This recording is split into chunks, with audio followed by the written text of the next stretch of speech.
భూమే భూమే హోటల్కి పొయ్యి వెలిగితేనే ఇవాళ జీతం ఇస్తాడు బాబాయ్. ఈడ దీపం వెలిగితే ప్రసాదం పెట్టడానికి పంతులు కూడా లేడు. పోదాం లేయకుండా ఎందుకో మనసంతా గుబులుగా ఉన్నది.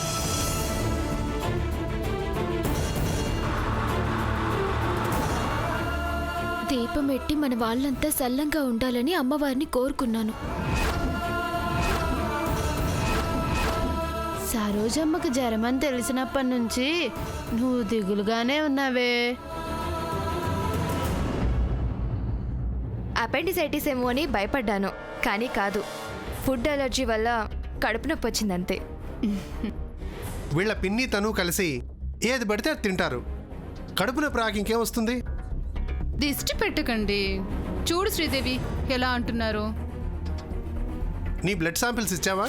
ఇచ్చాను. తీసుకున్నావు కదా? తీసుకున్నాను, nothing to worry. Excuse me. Hello, ఏం కాదులే భూమి, అత్తకి జ్వరం తగ్గిపోతుంది. మనం ఇంక పోదామా? భూమే రాయే.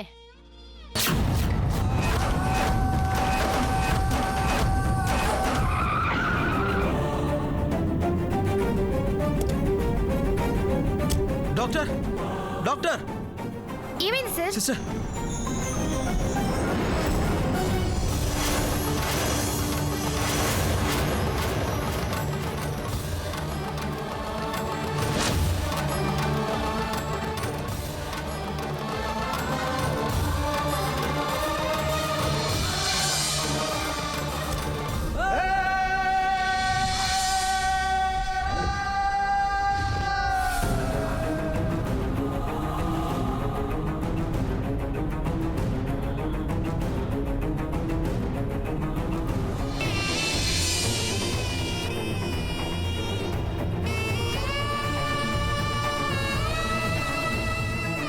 మా అత్తయ్య గారి ప్రశ్నల ధాటికి తట్టుకోలేక కడుపు నొప్పని నాటకం ఆడాను. నాకు అప్పుడే అర్థమైంది. మేనేజ్ చేయడానికి ఇక్కడ దాకా తీసుకురావాల్సి వచ్చింది. Doctor, urgent case. Coming. Avindika, నేను ఇప్పుడే వస్తాను.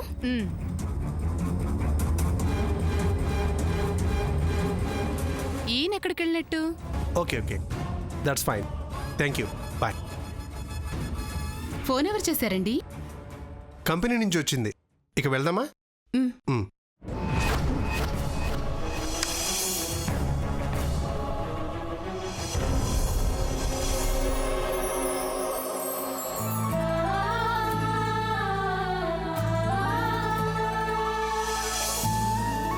అమ్మగారు, ఈ దీపం ఆరిపోతే నీకు అశుభమని భయపడుతున్నావా భూమి?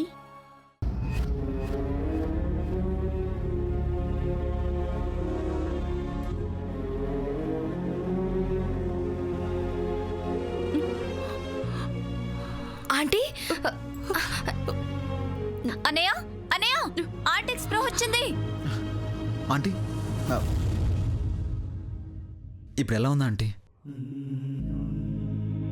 యాక్సిడెంట్ చేసిన వాడిని చూస్తే తిడతారు, కానీ మీరు నన్ను చూసి చిరునవ్వు నవ్వుతున్నారు. నా మీద కోపం లేదా ఆంటీ? కళ్ళు తెరిచి మిమ్మల్ని చూశాక గానీ బ్రతికే ఉన్నానన్న నమ్మకం కలగలేదు. పొరపాటున ప్రమాదం జరిగినా ఖచ్చితంగా కాపాడరు కదా బాబు. మమ్మల్ని ఇంత త్వరగా క్షమిస్తారనుకోలేదాంటీ. మీరు చాలా మంచివారు. మీరెక్కడ ఉంటారంటీ? నా కూతుర్ని అల్లుణ్ణి వెతుక్కుంటూ వచ్చాను. అడ్రస్ దొరకలేదు. ఇక్కడైతే ఉండలేనమ్మా. దయచేసి నన్ను తీసుకువెళ్ళి బస్టాండ్లో వదిలేయండి. రేపు ఉదయం మా వాళ్ళని వెతుక్కుంటాను. అలా అంటారేంటి ఆంటీ? ఈ హాస్పిటల్ వాతావరణం మీకు పడకపోతే మా ఇంటికి వెళ్దాం రండి. మీ వాళ్ళని నేను ఎతికి పెడతాను. మీకెందుకు బాబు శ్రమ? నేను వెళ్ళిపోతానులే. ఆంటీ, మీరు వస్తున్నారంతే. ఇంకా టెంపరేచర్ నార్మల్ అవ్వలేదు. బాగా రెస్ట్ తీసుకోవాలన్నారు డాక్టర్ గారు.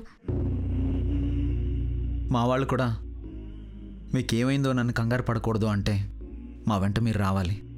దారిని పోయేదాన్ని పట్టుకొచ్చారంటారు బాబు. అది మీ బంధువులు ఇల్లే అనుకోండి. పోనీ మీ కూతురు అల్లుడు అదే ఇంట్లో ఉన్నారనుకుంటే వచ్చేస్తారా? అన్నయ్య ఆంటీ స్మైల్ ఇచ్చిందంటే వస్తుందని అర్థం. Thank you so much aunty.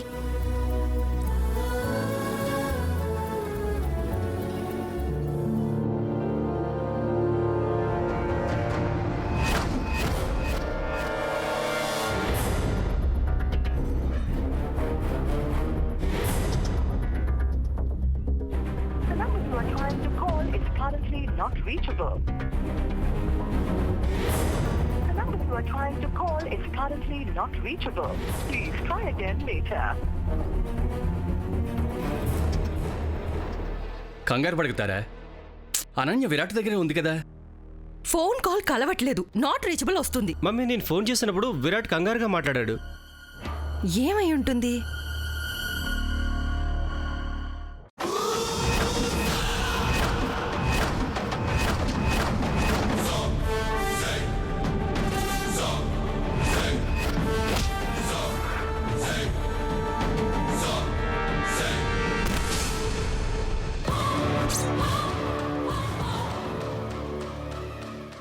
Virat, who is she? ఒక దురదృష్టవంతురాలు, ఇన్ఫ్యాక్ట్ ఒక రకంగా అదృష్టవంతురాలు కూడా. అన్నయ్య కార్ ఆంటీకి తగిలిందమ్మా. లక్కీగా ప్రాణం పోలేదు. మాతో ఒక్క మాట కూడా చెప్పలేదేంటి విరాట్? తెలిస్తే టెన్షన్ పడతామని మొబైల్ స్విచ్ ఆఫ్ చేసుకున్నట్టున్నారు. ఈ పరిస్థితుల్లో మా వాళ్ళని పరిచయం చేస్తున్నందుకు బాధగా ఉందా అంటే? మా అమ్మ, మా నాన్న, మై బ్రదర్. నమస్కారం. నీ పేరేంటమ్మా? నా పేరు నా పేరు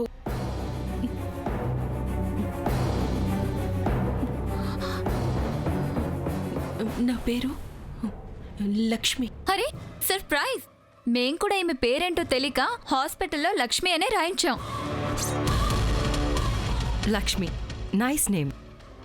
ఇంటికి లక్ష్మీదేవి సంతోషంగా నవ్వుతూ రావాలి. నువ్వు దెబ్బలతో వచ్చావు. తప్పు నాదేమో, కార్ స్పీడ్ కంట్రోల్ చేయలేకపోయాను. ఆ తప్పు పొరపాటు మాత్రమే అని అనిపించేంత వరకు లక్ష్మి మన ఇంట్లోనే ఉంటుంది. అంతే మమ్మీ. పేరు చెప్పింది, ఊరు చెప్పలేదు.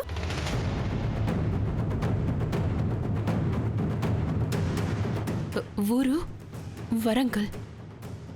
మా కూతుర్ని అల్లుణ్ణి చూడాలనొచ్చాను, కానీ అడ్రస్ గుర్తులేదు. ఇప్పుడు నువ్వున్న పరిస్థితుల్లో అన్ని వివరాలు నీకు గుర్తుండు అమ్మా.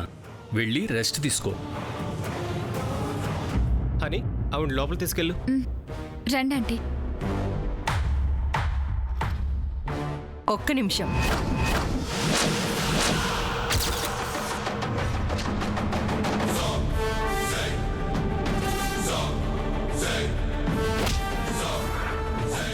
ఇంతకు ముందు నిన్ను ఎప్పుడో ఎక్కడో చూసినట్టుంది లక్ష్మి.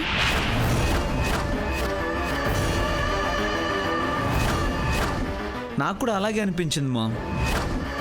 మనిషిని పోలిన మనుషులు ఉంటారు తారా. పోలికలు సరే, కానీ ఏదో. మమ్మీ ఇంటి సెక్యూరిటీ గార్డు మారితేనే 10 ప్రశ్నలు వేస్తావు. రాత్రిపూట ఇంటికి వచ్చిన ఈవిడ్ని ఇంటర్వ్యూ చేయడం అవసరమా?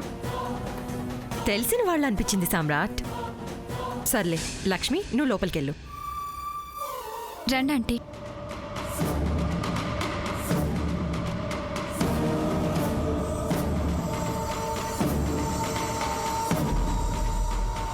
మా, స్మాల్ రిక్వెస్ట్. డబ్బు లేని వాళ్ళు దెబ్బలు తగిలి ఇంటికి వచ్చారు. హార్ష్గా మాట్లాడుకో. 4 రోజులు ఉండిపోయే వాళ్ళని నేనేమంటాను Virat. Take care of her. Thank you.